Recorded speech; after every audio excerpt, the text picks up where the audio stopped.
અત્યારે હવે આપણે જોવાનું છે કે ઇંગ્લિશનો ડેમો કેવી રીતે લેવો અને તમને સ્ટેપ બાય સ્ટેપ બધું જ ગાઈડન્સ હું આપતો જઈશ અને આમાં હરેક વર્ડ ટુ વર્ડ તમારે ખાલી ધ્યાન આપવાનું છે કારણ કે બહુ નાની એવી બાબતો હશે જેનાથી ઘણો બધો ચેન્જ આવતો હોય છે. ઓકે, તો ઇંગ્લિશના ડેમો માટે સૌથી પહેલાં મેં તમને આગળ બતાવ્યું હતું કે ક્યારે અને કયો ડેમો લેવો. તો એમાં સૌથી પહેલા જોઈએ ને તો આ છે ટોપિક 1. ટોપિક 1 નો ડેમો છે, બરાબર છે. તો ટોપિક 1 માં શું, એટલે કે જે એવા બાળકો છે જેને એબીસીડી પણ નથી આવડતી એમના માટે આ ટોપિક 1 નો ડેમો છે. તો કેવી રીતે, તો આપણે શરૂઆત કરવાની છે પહેલા તો બેઝિક એબીસીડી, એટલે કે સૌથી પહેલા તો શરૂઆત કરવાની છે એ લોકોને કહેવાનું કે ભાઈ એબીસીડી બોલો, અને ના આવડતી હોય તો આપણે એને એબીસીડી અહીંયાથી બોલતા શીખવાડીએ. એ, બી, સી, ડી. ઓકે, આ રીતે આખી એબીસીડી કમ્પ્લીટલી બોલતા શીખવવી. આઈ હોપ કે તમને ક્લિયર થયું હશે. તો પહેલો ટાસ્ક શું છે કે એબીસીડી જોઈને આપણે બોલાવશું. હવે પછી જોવાનું છે કે આ પહેલી વખતમાં આ રીતે એબીસીડી બોલાવી અને સમજી લો કે બાળક ભૂલ કરે છે જોઈને બોલવામાં કે એમમાં. એક એક્ઝામ્પલ છે આ કે ભાઈ એમમાં ભૂલ કરે છે તો તમારે શું કરવાનું છે, તો એ એમ છે એમાં એને ગાઈડન્સ આપવાનું છે. આવી રીતે ગાઈડન્સ આપી 1-2 વખત એને એમ બોલાવી અને એમ ફોર મંકી બોલાવી, એમને રિલેટેડ બીજા વર્ડ્સ બોલાવી અને એને રીડિઝાઇન કરી દેવાનું છે. ઓકે, આઈ હોપ કે તમને ક્લિયર થયું હશે. હવે ફરીથી એબીસીડી પાછી બોલાવવાની છે, પણ આ વખતે એબીસીડી જે છે એ એબીસીડીને A B C D E F G એ ફોર્મેટથી નથી બોલવાની. તો કેવી રીતે બોલવાની છે, તો હું હવે એ તમને ગાઈડ કરું છું. ઓકે, તો લેટ્સ સી કેવી રીતે બોલવાનું છે. એ, તો હવે અહીંયા એ છે તો એની પાછળ તમે જોશો ને તો ડોટ છે, એટલે એનો મતલબ છે આ એ છે એ થોડો એનો અવાજ મોટો થાય છે, એટલે કે લંબાય છે. એ, ઠીક છે, આ રીતે અવાજ લંબાશે. એટલે આ આપણે બચ્ચાઓને ગાઈડ કરવું. એ એવો નહીં, એ. ઓકે, પછી બી, સી, ડી, આ રીતે ચાલુ કરી દીધું. એટલે આ રીતે કરીને આખી એબીસીડી હજુ એટલે કે બીજી વખત બોલાવવાની. હવે ત્રીજી વખત જ્યારે એબીસીડી બોલાવવાની છે ત્યારે એ ફોર એપલ, એપલ, ઠીક છે, A for apple, B for ball, C for cat, D for dog, E for elephant, F for fish, G for gun. આ રીતે જવાનું છે. H for house, I for, અહીંયા સૌથી ઇમ્પોર્ટન્ટ ટાસ્ક છે I for આપણે શું બોલતા હોય છે, ice cream. No, it is completely wrong. I નો સાઉન્ડ શું થાય છે, ઈ, એટલે શું કહેવાય, I for igloo, I for igloo, એટલે ઇગ્લુ આવશે, એનો સાઉન્ડમાં ઈ આવે છે એટલા માટે.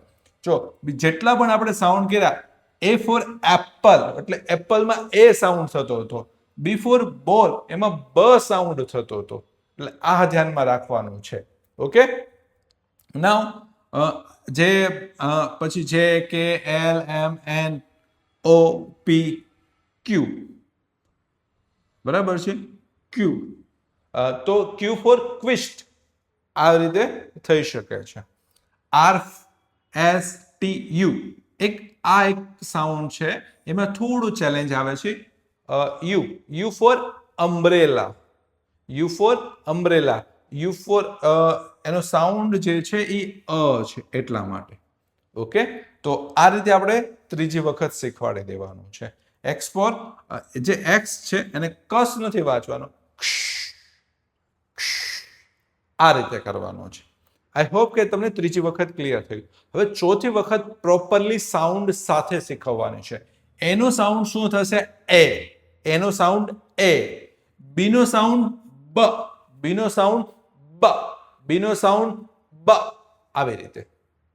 ઓકે, સીનો સાઉન્ડ ક, સીનો સાઉન્ડ ક, સીનો સાઉન્ડ ક, ડીનો સાઉન્ડ ડ, ઈનો સાઉન્ડ એ. જોજો અહીંયા એ છે અને અહીંયા પણ એ છે, બંને એ જ છે, પણ જ્યારે આ એ આવે છે ત્યારે સાઉન્ડ મોટો થાય એ, અને આ એ આવે એ. એકદમ સિમ્પલ. આટલું જ થાય છે. એફ નો સાઉન્ડ ફ, જી નો સાઉન્ડ ગ, હ નો સાઉન્ડ એચ નો સાઉન્ડ હ, આઈ નો સાઉન્ડ ઈ, જે નો સાઉન્ડ જ, કે નો સાઉન્ડ ક, એલ નો સાઉન્ડ લ, એમ નો સાઉન્ડ મ. મોઢું કમ્પ્લીટલી બંધ થઈને સાઉન્ડ થવો જોઈએ મ. એન નો સાઉન્ડ ન, ઓ નો સાઉન્ડ ઓ, ઓ નો સાઉન્ડ ઓ, પી નો સાઉન્ડ પ, ક્યુ નો સાઉન્ડ ક્વ, ક્વ, ક્વ, આર નો સાઉન્ડ ર, આર નો સાઉન્ડ શું થશે ર, એસ નો સાઉન્ડ સ, ટી નો સાઉન્ડ ટ, યુ નો સાઉન્ડ અ. આ બે એવા લેટરો છે કે જેમાં થોડું ધ્યાન આપવાની જરૂરિયાત હોય છે. વી નો સાઉન્ડ વ, ડબલ્યુ નો સાઉન્ડ વ, એક્સ નો સાઉન્ડ ક્ષ, ક્ષ, વાય નો સાઉન્ડ ય, વાય નો સાઉન્ડ શું થશે ય, અને ઝેડ નો સાઉન્ડ ઝ, ઝેડ નો સાઉન્ડ ઝ. ઓકે, આઈ હોપ કે તમને સાઉન્ડમાં ક્લિયરિટી મળી હશે. આપણે ટોપિક 1 ના ડેમોમાં એબીસીડી આ રીતે આપણે 3 લેયરમાં શીખવવાની છે.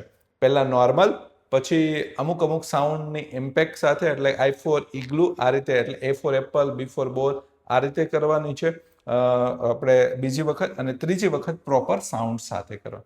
તો આઈ હોપ કે તમને આ ક્લિયરિટી મળી હશે. ચલો આપણે થોડા આગળ જોઈએ. જો હવે ટોપિક 2 એબીસીડી આપણે શીખવાડી દીધી, એટલે અહીંયાથી શું થશે કે એમને એવું થશે કે હા, બચ્ચાઓને કંઈક અલગ રીતે 3 રીતે આપણે એબીસીડી શીખવાડી દીધી, એટલે એનામાં કંઈક થોડો ડ્રાસ્ટિકલી યુનિક ચેન્જ આવશે.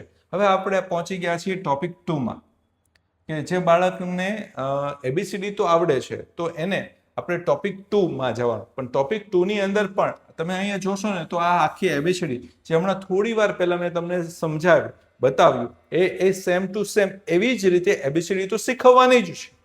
ઓકે, એટલે એમાં કોઈ ચેન્જ નથી કરવાનું. પણ અહીંયા એ શીખવ્યા બાદ એક લેટર શીખવવાનો છે, એનું નામ છે ધ. એટલે એ લોકોને કહેવાનું THE. જ્યારે પણ THE આવે ત્યારે એનો અવાજ શું થશે ધ. એનો અવાજ શું થશે ધ. ઓકે, આટલું શીખવવાનું છે. એટલે કે આ જે 26 અવાજ, એટલે કે 26 અવાજ, અને ધ એક વર્ડ, એને સાઇડ વર્ડ કહેવાય, એ શીખવવાનું છે. આટલી વસ્તુ આપણે શીખવવાની છે. જેવું આટલું કમ્પ્લીટ થઈ જાય છે પછી આપણે એને ધીરે ધીરે આગળ વધારતા જવાના છે. જેમ કે હવે અહીંયા શું કરવાનું છે, સાઉન્ડ સાથેની ઇમ્પેક્ટ કરતું જવાનું છે, અને એને બચાવતા પણ શીખવાડવાનું છે. એને બચાવને કેવી રીતે કરવાનું સમજી લો કે અહીંયા શું છે એમ, તો એને પૂછવાનું એમનો સાઉન્ડ શું થાય. ભૂલી ગયા હશે, કદાચ યાદ હોય તો ગ્રેટ, અને ભૂલી ગયા હોય તો ચિંતા નહીં કરવાની, કે ઉપરથી જો, ઉપર તને એમનો સાઉન્ડ શું દેખાય છે, હો એમનો સાઉન્ડ તો મને મ દેખાય છે, તો બોલો મ. એનો સાઉન્ડ એ, ડી નો સાઉન્ડ ડ.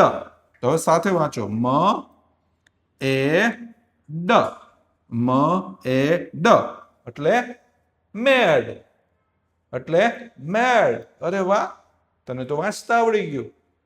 આ રીતે આપણે એને પ્રમોટ કરવાના છે, પ્રોત્સાહિત કરવાના છે.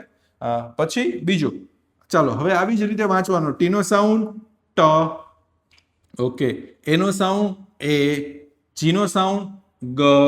ઓકે, તો વાંચો ફરીથી ટ એ ગ, ટ એ ગ.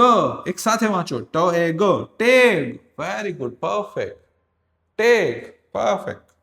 નાઉ પી નો સાઉન્ડ પ, એ નો સાઉન્ડ એ, અને એન નો સાઉન્ડ ન. પ એ ન, પેન. આ રીતે એ લોકોને કોન્ફિડન્સ આવશે. અરે વાહ, તને તો વાંચતા આવડી ગયું, ગ્રેટ. એટલે આ રીતે જ્યારે એને નામ લખતા નથી આવડતું ત્યારે આપણે આ પોર્શનમાં આપણે ધીરે ધીરે જશું. એટલે કે તમને જે ટોપિક 2 કીધેલો છે, જે મેં તમને ઓલરેડી સમજાવ્યું છે કે ક્યારે કયો ડેમો આપવો, એના બેઝ ઉપર તમારે ટોપિક 2 નો ડેમો આપવાનો છે. હવે ફરીથી આવ્યો ઈ. ઈનો સાઉન્ડ શું થાય છે એ, સિમ્પલ. તો ડ એ ન, ડેન. વ એ ટ, વેટ. સ એ ટ, સેટ. આ રીતે એ લોકોને શીખવવાનું છે. આઈ નો સાઉન્ડ શું થાય છે ઈ. યસ, તો સ ઈ ટ, સીટ. પ ઈ ટ, પીટ. મ ઈ ક્ષ, મ ઈ ક્ષ, મ ઈ ક્ષ એટલે મિક્સ. શું થશે? મિક્સ. તો આ રીતે કરીને હવે પછી યુ છે તો યુ નો સાઉન્ડ શું થશે? અ. મ અ ગ, મગ. યુ નું સાઉન્ડ શું થાય છે? અ, જે આપણે ઓલરેડી જોયું જ છે. ઓકે. પછી ક અ ટ, કટ. ક અ બ, કબ. ઓકે. તો આ રીતે આપણે કરવાનું છે. ઓ છે, ઓ નો સાઉન્ડ શું થાય છે? ઓ. ક ઓ પ, કોપ. ગ ઓ ટ, ગોટ. ર ઓ ડ, રોડ. ઓકે. તો આ રીતે આપણે એ લોકોને શીખવવાનું છે. જેવું આટલું થઈ જાય છે પછી, જેવું આટલું રીડિંગ આવડી જાય છે પછી આપણે થોડુંક આગળ વધશું એટલે તમને થોડી વધારે ક્લિયરિટી મળશે. આટલું આવડી જાય છે ને એટલે કે આ જે વર્ડ્સ એ લોકોને ફાવી ગયા ને પછી મિરેકલ કરવાનું કે જો ચાલો તમને વાંચતા આવડે છે કે નહીં આપણે જોઈએ. ઓકે. તો કેવી રીતે? આ એનો એક પેરેગ્રાફ છે અને એ પેરેગ્રાફ આપણે ઓલરેડી એવી રીતે ડિઝાઇન કર્યો છે કે જે ઉપરના સીવીસી વર્ડ્સ છે. બરાબર છે? સીવીસી વર્ડ છે. સીવીસી એટલે શું? તમને ફરીથી પ્રશ્ન થશે. તો સીવીસી એટલે કે જો અહીંયા જે રેડ કલરનું છે ને વોવેલ છે, એ ઈ આઈ ઓ યુ. સી એટલે કોન્સનન્ટ અને વી એટલે કે વોવેલ્સ. ઓકે. એટલે કોન્સનન્ટ, વોવેલ, કોન્સનન્ટ. બરાબર છે? આ રીતે કોમ્બિનેશન છે એટલે એને સીવીસી, સીવીસી આ રીતે કહેવાય છે. પણ આપણે એટલું બધું પેરેન્ટ્સને સમજાવવાની જરૂર નથી કે આ સીવીસી વર્ડ છે શું છે. પણ પેરેન્ટ્સને એટલું સમજાય કે ભાઈ બાળકને કાંઈ નહોતું આવડતું, એબીસીડી ખાલી આવડતી હતી, તો એબીસીડી આવડવાથી આપણે એને આટલું શીખવાડી દીધું. જો બેઝિક વાંચતા શીખી ગયા. તરત જ કેમ વાંચતા શીખી ગયા? કારણ કે આ જે ઉપર જે તમને બતાવ્યા છે ને, ઉપર જે બતાવ્યા ને એ શું હતા? બધા ફોનિક્સ હતા. આ બધા ફોનિક્સ છે. ફોનિક્સના અવાજ શીખવાથી બચ્ચાઓને આ રીડિંગ આવડવાની શરૂઆત થાય છે. આ આપણે બતાવવાનું છે, પ્રૂફ કરવાનું છે. ઓકે. હવે અહીંયા જે સીવીસી વર્ડ્સ આવડી ગયા એટલે કે આ ઉપરનું આટલું બરાબર આવડી ગયું પછી આના ઉપરથી બચાવવાનું. તો બેટા આ વાંચતો તો આ શું વાંચશે? સ, પછી એસ નો સાઉન્ડ સ, આઈ નો સાઉન્ડ ઈ અને પછીનો સાઉન્ડ ટી નો સાઉન્ડ ટ. તો સ ઈ ટ, સીટ. પછી ઓ ન, ઓન. પછી THE ધ, યસ. મેં તમને શીખવાડેલું હતું ધ, યસ. તો ધ. પછી એલ નો સાઉન્ડ લ, ઓ નો સાઉન્ડ ઓ અને ગ. લ ઓ ગ. પછી હ ઈ ટ, હીટ. ધ, બ ઓ ક્ષ, બોક્સ. પછી આટલું વાંચે ને પછી આપણે ફરીથી સ્પીડમાં વાંચવાનું. જો સીટ ઓન ધ લોક. અરે વાહ. પછી હીટ ધ બોક્સ. વાહ, બહુ સરસ વાંચે છો તું. એટલે આ રીતે આપણે ઇન્સ્પાયર કરતા કરતા આખો પેરેગ્રાફ આપણે આ પેટર્નથી રેડી કરાવવાનો છે. કદાચ આમાં થોડોક સમય લાગી શકે પણ આ કરાવવાથી પેરેન્ટ્સને એવું ફીલ થશે કે ભાઈ મારો બાળક અત્યાર સુધી એટલીસ્ટ બેઝિક એબીસીડી માંડ આવડતી હતી, વાંચતા બિલકુલ નહોતું આવડતું અને ખાલી થોડાક એવા સાઉન્ડ શીખવવાથી આપણે એને લિટલ બીટ વાંચવાની શરૂઆત કરી દીધી છે ને. નાની એવી બાબત પણ બહુ મોટો ચમત્કાર બતાવે છે અને પેરેન્ટ્સને આવું સમજાવી પણ શકાય. તમે વિચાર કરો કે બાળક જ્યારે અહીંયા આવ્યો ત્યારે માંડ એબીસીડી આવડતી હતી, પ્રોપર વાંચી નહોતા શકતા, અત્યારે ધીરે ધીરે વાંચવાની શરૂઆત તો કરાવી દીધી. હું નથી કહેતો કે એને પ્રોપર વાંચતા આવડી ગયું પણ હું એટલીસ્ટ એટલું તો કહીએ ને અમે કે એની વાંચવાની શરૂઆત તો થઈ ગઈ ખાલી અવાજ આવડવાથી છે ને, બેઝિક. ઓકે. નાવ થોડુંક હજુ એક્સ્ટ્રા શીખવશું. આટલો બાળકને આટલું આવડી ગયું એટલે એમ કે હજુ કંઈક નવું શીખવું છે અને આટલું સરસ તને આવડી ગયું છે તો આપણે હવે નવી થોડીક રીત શીખવીએ. જ્યારે ડબલ ઓ આવે છે, જ્યારે ડબલ ઓ બે વાર ઓ આવે છે ત્યારે એનો અવાજ શું બની જાય છે ખબર? ઉ. શું બને છે? ઉ. આવી રીતે એને શીખવાડવાનું છે. એનું એક એક્ઝામ્પલ જોઈએ. જો ટી નો સાઉન્ડ શું થાય છે? ટ. પણ બે વાર ઉ આવ્યો એનો સાઉન્ડ શું થઈ ગયું? ઉ. એટલે શું બની ગયું? ટ ઉ. અને એલ નો સાઉન્ડ શું થયો? લ. તો ટ ઉ લ, ટુલ. ઓકે. કેટલું ઈઝી છે. હવે ડબલ ઈ છે એનો સાઉન્ડ શું બની જાય છે? ઈ. બે ઈ ભેગા થઈ જાય. જો એક ઈ હોય તો એનો સાઉન્ડ શું હતો? બોલો. યસ, એ. ખાલી એ. બે વાર ઈ ભેગા થઈ ગયા તો એનો સાઉન્ડ શું બની ગયો? ઈ. એટલે ન ઈ ટ. ન ઈ ત. એટલે આ રીતે એને બચ્ચાઓને વચાવવાનું છે. ઓકે, તો આ એના એક્ઝામ્પલ્સ આપેલા છે અને એને તમે પ્રેક્ટિસ કરાવશો. બૂટ, સીડ, ફૂટ, ફીટ. બરાબર છે. હવે છે ને એ પહેલા છે ને આ બે બોક્સ એટલે અલગ અલગ આપ્યા છે કે પહેલું જે બોક્સ છે એમાં પહેલા આપણે આ રીતે વચાવશું, આ રીતે. ઓકે, આ રીતે બંનેમાં. એટલે ટૂલ, બૂટ અને ફૂટ, નીટ, સીડ, ફીટ, આ રીતે. જ્યારે અહીંયા બાજુમાં આવી જાઓ છો ત્યારે પેરેલલ વચાવવાનું. એટલે શું થાય કે એને બંને એક સાથે વાંચવાનું હોય તો કોન્ફ્લિક્ટ ના થાય. એટલે કે સ્પૂન અને બીન, વુડ, વિક, કુલ, ડીપ. ઓકે, તો આ રીતે આપણે એને બચાવશું. આઈ હોપ કે તમને ક્લિયરિટી થઈ હશે. જેવું આ થઈ જાય પછી આ એને રિલેટેડ પેરેગ્રાફ રેડી જ છે, એ વચાવી દેવાનું. અને જ્યારે આવી રીતે બાળક બે પેરેગ્રાફ વાંચે છે ત્યારે એને અપ્રિશિએટ કરો, ખાસ અપ્રિશિએટ કરો કે અરે વાહ, કે તું વિચાર કર કે જ્યારે અહીંયા આવ્યો હતો ત્યારે નહોતો આવડતો, હોય તો તને વાંચતા આવડવાની શરૂઆત થઈ ગઈ, બહુ સરસ. અપ્રિશિએટ કરો. ઇવન એના પેરેન્ટ્સને પણ કહો કે કેટલું હોશિયાર બાળક છે, જલ્દીથી આટલું પકડી લે છે, કેટલું સરસ આવડી ગયું છે. આટલી વસ્તુ ખાલી બોલશો, પેરેન્ટ્સ તમારા દીવાના થઈ જશે. અને જ્યારે તમે આ વસ્તુને આ રીતે પ્રેઝન્ટ કરશો કે આટલા સમયમાં આટલી બધી વસ્તુ આવડી ગઈ અને બાળક બહુ જ સ્માર્ટ છે, એને ખાલી રાઈટ ડાયરેક્શનની જરૂર છે, સાચી રીતે શીખવવાની જરૂરિયાત છે. અને જો તમે એને આ રીતે શીખવશો, જે અમે મેથડ આપી છે, અને આ જે મેથડ છે એનું નામ છે ફોનિક્સ, અને તમે એ રીતે શીખવશો તો બાળક 100% બહુ જ જલ્દીથી અને સ્પીડમાં શીખતો થઈ જશે. છે ને મિરેકલ? ખાલી એક બે મેથડ શીખવવાથી બાળકને આટલું સારું શીખી શકતો હોય તો તમે વિચાર કરો કે બાળક 15 દિવસ કે 1 મહિનો અથવા તો 45 સેશન અટેન્ડ કરે તો બાળક કેટલો સ્માર્ટ બની શકે. એટલે આ રીતે વચ્ચે વચ્ચે આપણે ક્યારેક બોલી શકીએ છીએ. તો આઈ હોપ કે તમને ટોપિક 2 ક્લિયર થયો હશે. બરાબર છે. તો ઇંગ્લિશની અંદર ટોપિક 1 મેં તમને સમજાવ્યો, ટોપિક 2 સમજાવ્યો. હવે આવે છે ટોપિક 3. ઓકે, હવે તમને અહીંયા પ્રશ્ન થશે કે સર આ સમજાણું નહીં કે ટોપિક 1, ટોપિક 2.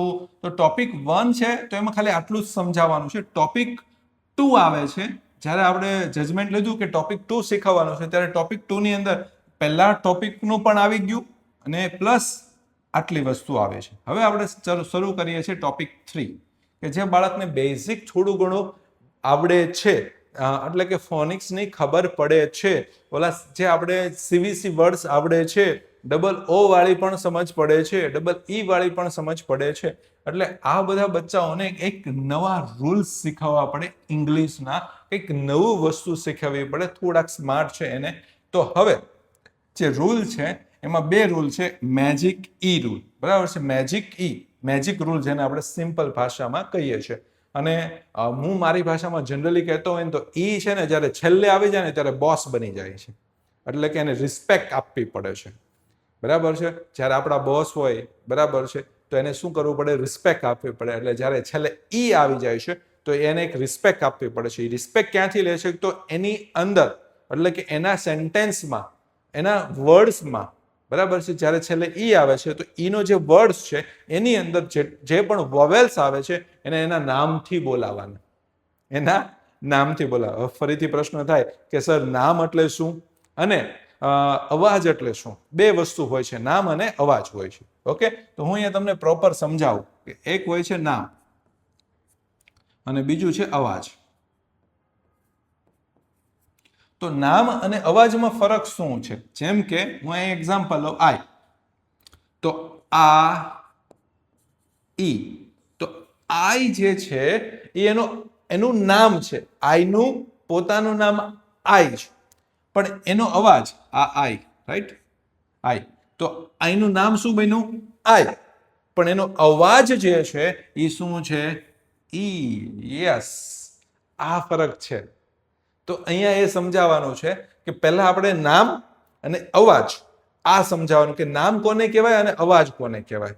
તો જ્યારે છેલ્લે ઈ આવે છે તો વચ્ચે જે વોવેલ્સ છે, એટલે કે જે વચ્ચે શબ્દ, જે વોવેલ્સ આવે છે, જેને સ્વર કહીએ છીએ, એને નામથી બોલાવવો પડે.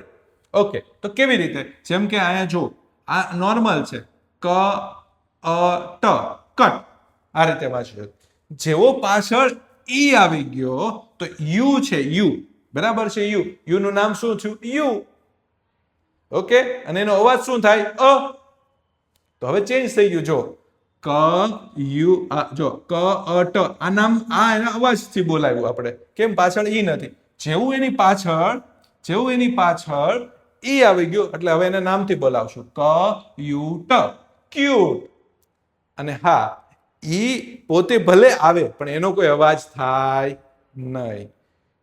એની અંદર રહેલા જે સ્વર છે એને ખાલી નામથી બોલાવવાના, એટલે એને સંતોષ મળી જાય, એટલે પોતાનું કઈ જોતું એને નથી. એટલે છેલ્લે ઈ છે એનો કોઈ અવાજ થશે નહીં. ચલો થોડાક એક્ઝામ્પલ જોઈએ. ક ઈ ટ, કીટ.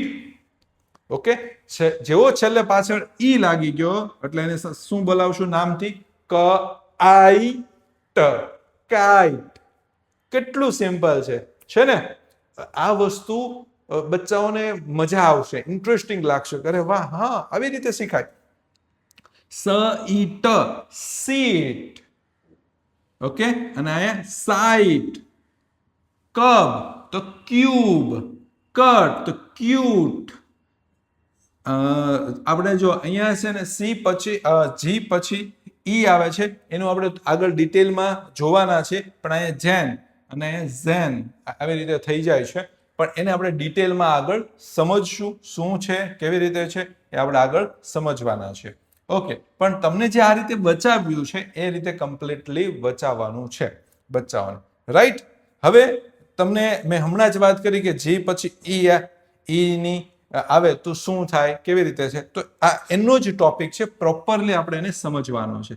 લેટ્સ સી, જોઈએ કેવી રીતે છે. ઓકે, નાઉ સી છે, સી. બરાબર છે, આ સી છે. તો સી ના કેટલા અવાજ છે? બે અવાજ છે. એક સી છે, એને આપણે સ કહીએ, અવાજ એનો સ પણ થાય, અને બીજો અવાજ એનો થાય ક. એટલે સી ના બે અવાજ છે, એક ક છે અને એક સ છે. ઘણી વખત કન્ફ્યુઝન થાય, ક્યારે મારે સ વાપરવું અને ક્યારે ક વાપરવો. ઓકે, તો જો એક એક્ઝામ્પલ છે. તો શું છે, કેવી રીતે છે એની વાત કરી દો. તો સી પછી જ્યારે પણ આઈ આવે છે, ઈ આવે છે અને વાય આવે છે, બરાબર છે, ત્યારે સી પછી આઈ, ઈ અને વાય આવે છે, ત્યારે એનો અવાજ સ થઈ જાય છે. શું થઈ જાય છે? સ. બાકીનું કંઈ પણ આવે છે ત્યારે એનો અવાજ ક થાય છે. સિમ્પલ. તો જો અહીંયા સ ઈ ટી, સિટી. બરાબર છે, અહીંયા ઓ આવ્યો. બરાબર છે, તો આનો સાઉન્ડ શું થઈ ગયો? ક. અહીંયા સાઉન્ડ શું બન્યો? સ. રાઈટ? અને અહીંયા સાઉન્ડ શું બન્યો? ક. કોમ્બ.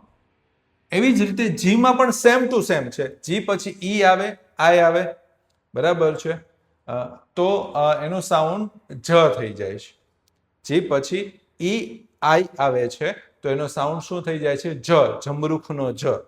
અધરવાઇઝ એનો સાઉન્ડ શું રહે છે? ગ. જેમ કે જી પછી શું આવ્યું? ઈ, એટલે આનો સાઉન્ડ શું થઈ જશે? જ. એટલે જર્મ. અને અહીંયા જી પછી ઓ આવ્યો તો અહીંયા સાઉન્ડ શું થઈ જશે? ગ.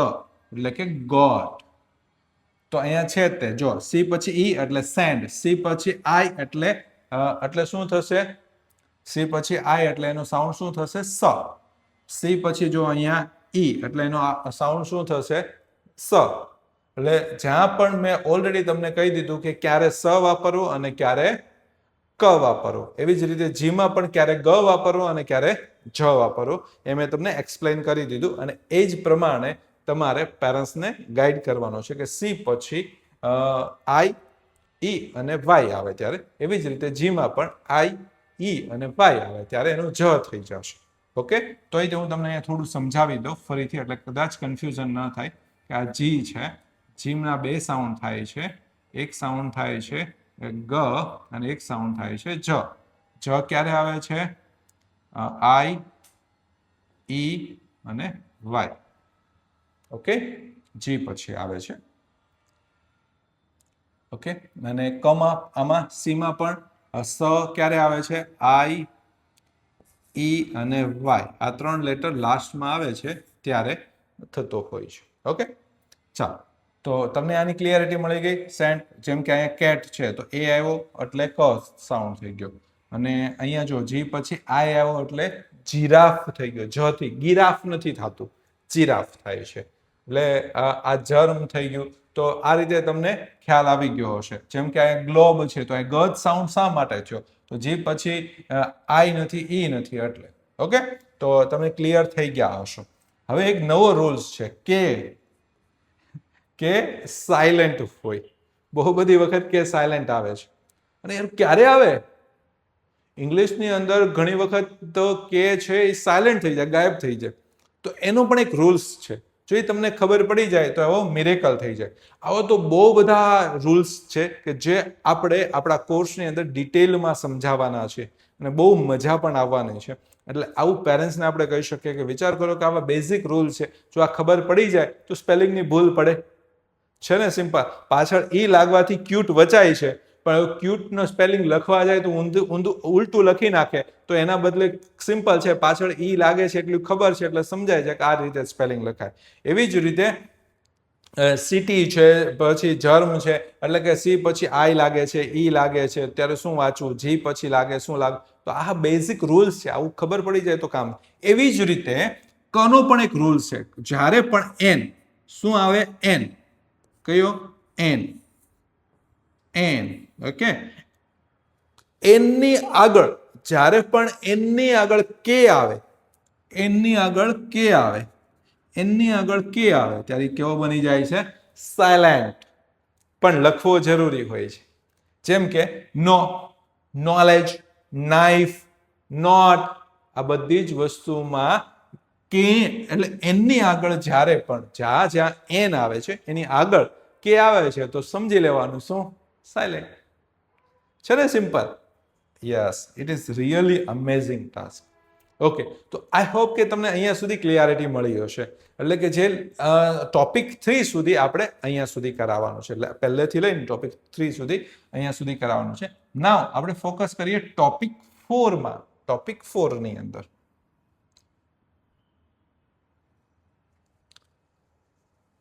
ઓકે, તો ટોપિક 4 ની અંદર આપણે વાતચીત કરીએ તો ટોપિક 4 ની અંદર આવે છે નાઉન અને પ્રોનાઉન. નાઉન અને પ્રોનાઉન. બહુ આપણે નાઉન અને પ્રોનાઉન છે ને ટોપિક બહુ જ ડીપ લેવલનો છે, બહુ બધી વસ્તુ છે, પણ આપણે બહુ બેઝિક એકદમ સિમ્પલ વેમાં જેટલું બેઝિક સમજાવી શકાય એટલું. આ થોડું ગ્રામેટિકલ પાર્ટ છે, એટલે પેરેન્ટ્સને એવું ફીલ થાય કે હા અરે કંઈક બચ્ચાઓને શીખવાડ્યું. તો નાઉન અને પ્રોનાઉન્સની વાત કરીએ, જેમ કે Riya is a girl. Ria like Ria's bag. Ria play with Ria's friend. Ria loves herself. Okay, આ બધું જ રિયા કર્યો. એટલે જ્યારે પોતાનું નામ આવે છે, જો અહીં લખેલું છે નાઉન શું કહે છે, કોઈ પણ વ્યક્તિ, જગ્યા, પ્રાણી અથવા વસ્તુ જે છે એનું જે નામ છે એને શું કહેવાય, નાઉન. સિમ્પલ છે ને. સિમ્પલ. એટલે નાઉન છે ને ઘણી વખત ખબર નથી પડતી. આ એવો ટોપિક લાગે કે બચ્ચાઓ કન્ફ્યુઝ થઈ જાય. સૌથી વધારે કન્ફ્યુઝન ક્યાંય હોય ને તો નાઉન અને પ્રોનાઉનમાં હોય. અને તમે આ ટોપિક ચાલુ કરો એ પહેલા તમારે સૌથી પહેલું કામ એ કરવાનું છે કે બચ્ચાઓને પૂછવાનું વોટ ઇઝ નાઉન અને વોટ ઇઝ પ્રોનાઉન. જોજો ઓલમોસ્ટ બાળકો બ્લેન્ક હશે. નાઉન કોને કહેવાય અને પ્રોનાઉન કોને કહેવાય એ ખબર નથી. પછી આની અંદર તો ઘણા બધા પાર્ટ્સ છે, પણ એને ખાલી બેઝિક કહેવાનું કે ભાઈ what is noun, what is pronoun, એટલે ક્લિયર નથી હોતા. તો અમે તમને એટલા માટે આપણે એને કહેવાનું કે ભાઈ યસ, હું તમને એક લિટલ બિટ ગાઈડન્સ આપું છું કે જેનાથી તમને ક્લિયરિટી મળી શકે. અને ટોપિક 4 ના બચ્ચાઓ નોર્મલ બચ્ચાઓ નહીં હશે, કારણ કે એને ઓલરેડી આગળનું બધું જ આવડતું હશે. એટલે આપણે એને અહીંયાથી થોડાક એડવાન્સ ટોપિક ઉપર લઈને જઈએ છીએ. ઓકે, તો ફરીથી પાઠ આવે છે કે નાઉન કોને કહેવાય, તો જે કોઈ પણ વ્યક્તિ, જગ્યા, પ્રાણી અથવા વસ્તુનું નામ છે એ બધાને શું કહેવાય છે, નાઉન. તો ભાઈ પ્રોનાઉન શું છે, જો એટલે કે આ એક્ઝામ્પલ છે ઉપરના સેન્ટેન્સમાંથી. રિયા, ગર્લ, બેગ, ફ્રેન્ડ, આ બધા શું છે, નાઉન છે. હવે જોજો અહીંયા પ્રોનાઉન્સ કોને કહેવાય છે. પ્રોનાઉન એ નાઉનની જગ્યાએ જગ્યા વાપરે છે. નાઉનની જગ્યા છે એની જગ્યાએ રિપ્લેસ થઈ જાય છે અને મિનિંગ એનો જ રહેશે. મતલબ, અર્થ એનો એ જ રહે છે, પણ નાઉન જે છે એની એ જ જગ્યાએ રહે છે. એટલે એક જો અહીં લખ્યું છે એક જ નામ વારંવાર ના યુઝ કરવું પડે એટલા માટે જે વર્ડ વપરાય છે, જેમ કે કોઈ અહીંયા રિયા હતી, રાઈટ, તો રિયા માટે વપરાય શું? શી, હર સેલ્ફ. તો આ બધા શું બની જશે? પ્રોનાઉન. રાઈટ. તો આઈ હોપ કે તમને ક્લિયર થયું હશે કે વોટ ઇઝ પ્રોનાઉન અને વોટ ઇઝ નાઉન. આટલું બહુ બેઝિક વસ્તુ છે, બહુ સિમ્પલ છે, અને આને ફોલો કરી દેશું તો ઇફેક્ટિવ લેવલે આપણે એને વર્ક કરીને બતાવી શકશું. ઓકે, નાઉ આવે છે વોટ ઇઝ ધ ડિફરન્સ. ફરીથી શેનો ડિફરન્સ સર, શેની વાત કરો છો? તો હવે થોડાક વર્ડ્સ છે, એટલે કે આ જે ટોપિક 4 છે એને આપણે હજુ થોડું લાંબુ કરેલું છે. એમાં શું છે તો એક ડિફરન્સ છે ભાઈ, કેન, કુડ અને મે. આ ત્રણનો ફરક શું છે? શું ફરક છે? તો મેં અહીંયા બહુ પ્રિસાઇઝલી મેન્શન કર્યું છે. કેનનો મતલબ ફ્રેન્ડલી, એટલે કે એક્ઝામ્પલ લઈએ કે પરમિશન. ફ્રેન્ડલી ઇટ મીન્સ થોડી પરમિશન માંગવી છે, આપણે કોઈને પૂછીને કામ કરવું છે, તો એ બધી જગ્યાએ કેન આવે. જેમ કે મારી અહીંયા પેન પડી છે અને તમારે પેન જોતી હોય તો તમે શું કહો છો? Sir, can I take pen? યા મારે તમારી પાસેથી ચોકલેટ જોઈએ છે, અથવા હું તમારી ચોકલેટ ટેબલ ઉપર છે ને હું એમ તમને એમ કહું કે હું તમારી ચોકલેટ લઉં, તો can I take your chocolate? In short, કોઈ વસ્તુની આપણે પરમિશન માંગવી છે અને ફોર્મલ ફ્રેન્ડલી માંગવી છે. હું ભાઈ તારું આ લઉં, હું તારું આ લઉં છું, બરાબર છે, બરાબર છે, હું તારું આ લઈ લઉં છું, બરાબર. તો આ બધી જગ્યાએ કેન આવે. ઓકે, પછી આવે છે કુડ, એટલે કે પોલાઇટલી. શું હું તારી આ પેન લઈ શકું? શું આમ કરી શકું? શું તારી ચોકલેટ હું લઉં? તો આગળ શું થઈ ગયું? એકદમ પોલાઇટનેસ. તો આ શું થઈ ગયું? કુડ. જુઓ કેટલું બારીક છે, પણ આને સમજવાથી અને બોલવાની વાતો આવે છે ત્યારે એનો ચેન્જ દેખાય છે. નેક્સ્ટ આવે છે મે, અને એને કહેવાય ફોર્મલ. ફોર્મલ એટલે પ્રોફેશનલ લેવલે જ્યારે પણ કહેવાનું હોય, મે કમ ઇન ટીચર, ઠીક છે, એટલે ફોર્મલ વાત છે. મે આઈ નો યોર નેમ, હું તમારું નામ જાણી શકું છું. તો આ કેવું થઈ ગયું? ફોર્મલ. તમે કોઈ એવા યુનિક પ્લેસ ઉપર ગયા છો યા કોઈ એક મિટિંગમાં ગયા છો, મે આઈ નો યોર નેમ, બરાબર છે, તો હું તમારું નામ જાણું, તમારું નામ જાણી શકું છું. તો આ બધી વસ્તુ શું થઈ ગઈ છે કે ફોર્મલ, એક પ્રોફેશનલ લેવલની ડિસ્કશન હોય છે ત્યાં શું યુઝ થાય છે? મે. પોલાઇટનેસ આવે છે ત્યાં કુડ, અને ફ્રેન્ડલી, બરાબર, હું તારી પેન લઉં છું ડાયરેક્ટ, અને શું તારી પેન લઈ શકું? તો કુડ. એન્ડ ફોર્મલ વેમાં may. That's all. Very good, amazing. Okay, તો થોડાક હજુ આપણે આગળ જઈએ. તો આઈ હોપ કે તમને લોકોને આ ઇંગ્લિશ વાળો જે પાઠ હતો, જે ઇંગ્લિશનો જે ડેમો હતો, એ તમને પરફેક્ટલી સમજમાં આવી ગયો હશે. અને આ 4 ટોપિક છે, અને ક્યારે અને કેવું બાળક છે એ પ્રમાણે આપણે એ ટોપિકને સમજાવવાના છે, શીખવવાના છે. આઈ હોપ કે તમને ક્લિયરિટી મળી ગઈ.